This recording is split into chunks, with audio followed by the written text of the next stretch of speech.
Hi.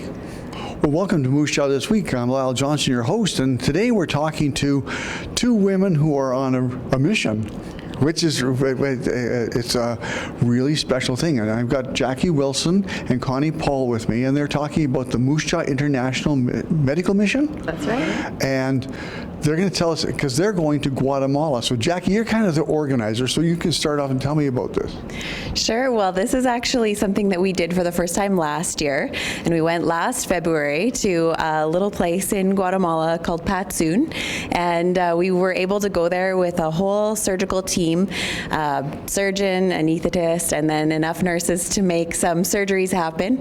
And we were able to go down there last year and do 36 cases. So it was exciting and exhausting. Yeah, last year you took Dr. Cadilli, but he's no longer here. So who we got this year? So this year, Dr. Jim Carter is the surgeon who's coming with us. He had been in touch with some other members of our team from last year and said how excited he would be if he could come. So we thought, well, we'll plan it again.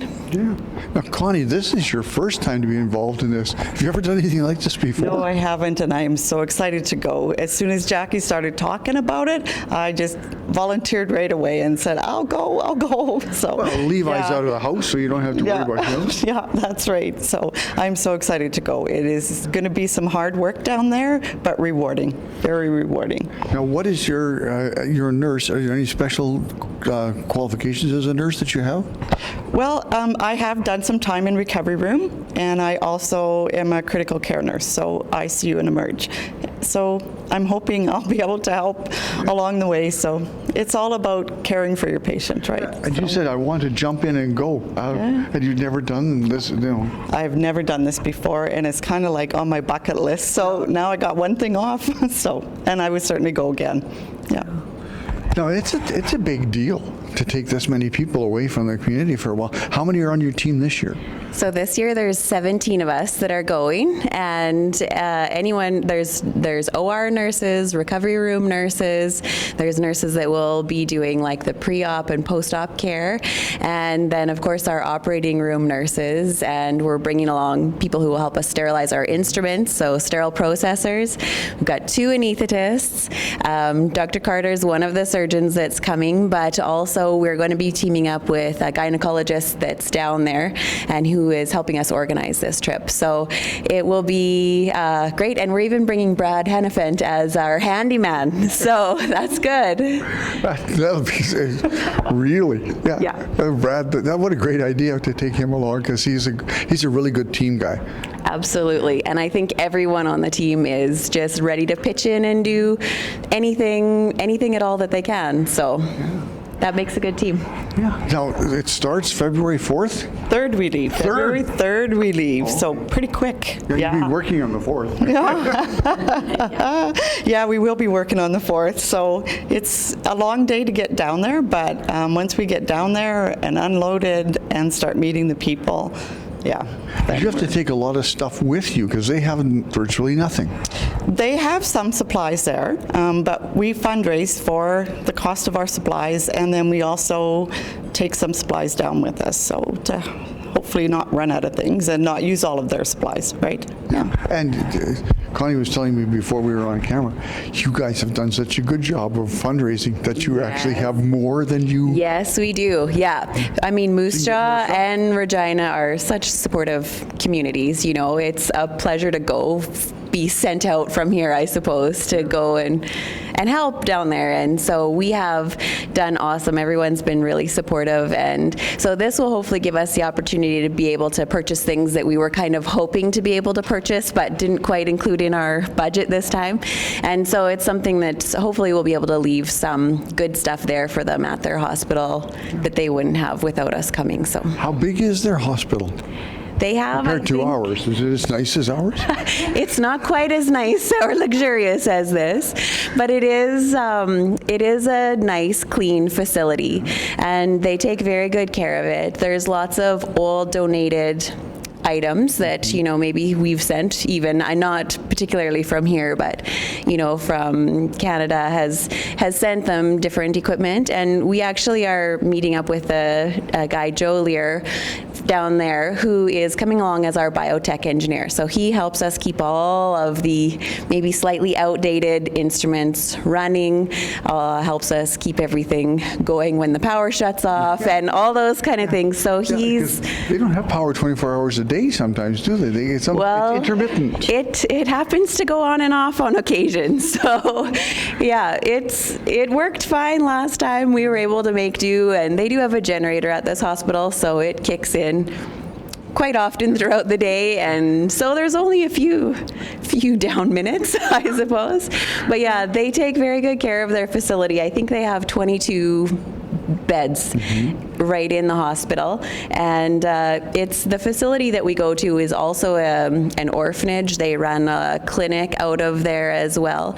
So it's kind of interesting because they have a fairly nice hospital for Guatemala, but they don't have the staff that are trained to be able to do it. So there's no surgeon on site.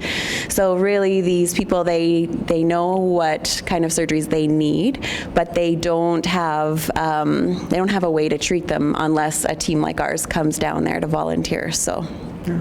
Now, are there other teams that go down there from when you're not around there, or is it you guys the one shot a year? No, I believe there are other teams that go down and do different surgeries, and I know there's some dental teams that go down also. So, yeah, they're very lucky that people go down. And the town itself, how big is it? You know what? I don't know. I've heard it's pretty close to the same size as Moose Jaw, actually. But only 22 beds. Yes, and... How many do we have here? Good question. I don't know. 80 some. 80. We're in the 80s, yeah. 87, yeah, somewhere in there. So, yeah. And that's overnight care. Of course, you have a lot of day surgeries here. We have day surgeries, yeah. Our operating room's a little bit bigger, and we can do more recoveries, and so when you think of size-wise compared to what they have, but they make it work. Yeah. They make it. Well, they must have a more less hazardous lifestyle. Is that what? I don't know about that. I don't think so. There's just seems to be a lot of people that instead of receiving the proper kind of treatment, they end up suffering longer than we do. You know, here if you end up where we know you need to have your gallbladder removed, it happens in a fairly timely fashion here for most. And there you just know that you have issues with your gallbladder, and maybe sometime you might be able to have that fixed, but it's just something then they deal with, and it really affects their work and their livelihood, and so we last year got to see how excited they were when they were even waking up in the recovery room. They'd be saying, thank you, thank you, thank you, because they knew that their life was going to be different after the surgery. So yeah. Well, because as I mentioned to Jackie before, I wanted to talk to you before you went, but then we're going to try and get you back again after you come back, and you can share your experience. Most certainly. Then I'll have stories to tell you. Then I'll have stories to tell you. We met this guy, and his wife had it will be. I guess, like Jackie said, the kind of the bond you form with the people down there is once in a lifetime chance. So, yeah. Good to be. Well, hopefully not just once in a lifetime. Yeah, hopefully we're going again. So say that now, and Yep. and say it after. And so, if there's people wanting to donate to you, if there's anything that they would like to do, how can they do that? Well, Bridges of Hope is a nonprofit group that has partnered alongside with us for this project that we're doing, and so they're a phenomenal nonprofit group who kind of works together to connect all kinds of people to fight against poverty around the globe, actually. And so they have partnered with us, and you can donate online to them, or you can call in. It's Bridges of Hope, and it's based out of Lethbridge, Alberta, and they've been great support for us. So you can donate there, or you can contact anyone that's on the team, and we'll happily take donations. Well, that's great, because you can take more stuff with you and leave it there. Which is probably an ultimate goal. it is. You've got some. Take more. Yeah. Well, ladies, the enthusiasm you have here is just great. You're going like. We're getting very excited to get going here. Yeah. Well, and what's the weather like there? You know what? In the area that we're going to, it's kind of like spring, but it's up in the mountain area where we are. It's quite remote, and so it's cold at night. I mean, they all wear toques and many layers all day long when we are fine walking around with our scrubs on. But at night, it does get cool, and there's no heat or anything in the homes there or where we're staying. And so, yeah, we were really bundled up in the evening because it gets down to about 8 degrees sometimes in the evening. So Take your down-filled sleeping just bag. sleep in, hey? Yeah. I will do that. Well, I hope you have a wonderful time, and thank you both for taking an interest in participating in such a needy project for our neighbors to the south. yeah.